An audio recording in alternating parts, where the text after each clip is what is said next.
गुरु गोविंद दो खड़े, काके लागो पाए।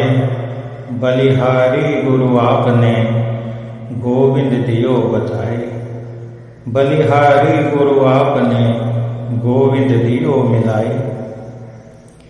यदि कोई मुसाफिर भटक जाए तो बहुत समय लग जाता है और मंजिल भी नहीं मिलती।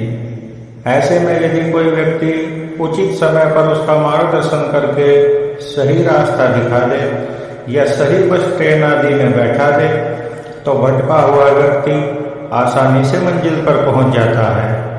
अर्थात उचित मार्गदर्शन, सही रास्ता मिलने से ही मंजिल मिलती है। संत कबीर साहब कहते हैं कि यदि प्राथमिकता देने का अवसर मिले तो सतगुरु को ही प्राथमिकता देनी चाहिए, क्योंकि इसी स्वरूप में आकर स्वयं परमात्मा ने ही आत्म कल्याण का मार्ग दिखाया है।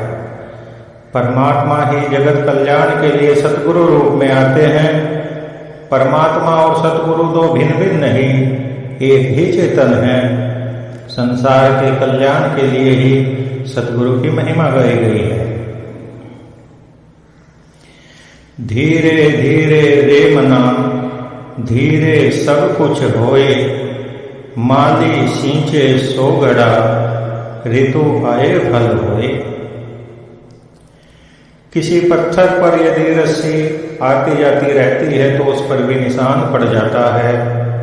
इसी प्रकार निरंतर भजन, ध्यान, सुमरन करने से परमात्मा की कृपा प्राप्त होती है और अमर लोक, सत्य लोक का द्वार खुलता है। कबीर जी कहते हैं कि जैसे फूलों के वृक्षों पर फूल मौसम में ही आते हैं, चाहे उस पौधे में रात दिन खाद पानी क्यों न डाला जाए। इसी प्रकार साधना करने से अंतःकरण धीरे धीरे निर्मल होता है और समय आने पर प्रेम भक्ति के फूल अवश्य खिलते हैं। साधक को धैर्यपूर्वक साधना में लगे रहना चाहिए। तीरथ गए थे एक फल, संत मिले फल चार। सतगुरु मिले अनंत फल, कहे कबीर विचार। सतगुरु कबीर साहिब की वाणी संसार की सभी वस्तुओं व परंपराओं को शुद्ध स्वरूप में स्वीकार कर अध्यात्म पथ पर अग्रसर होने का संकेत देती है। कबीर जी किसी तीर्थ का खंडन नहीं करते, बल्कि इस दोहे के माध्यम से तीर्थ की उपयोगिता का वर्णन करते हैं। वो कहते हैं कि तीर्थ स्थान पर जाने से लाभ होता है, पुण्य मिलता है। यदि तीर्थ में कोई संत दर्शन या संत मिलन हो जाए तो उसकी सेवा करने से, सत्संग सुनने से 4 गुना लाभ मिलता है। शरीर के साथ साथ मन भी निर्मल व पवित्र हो जाता है।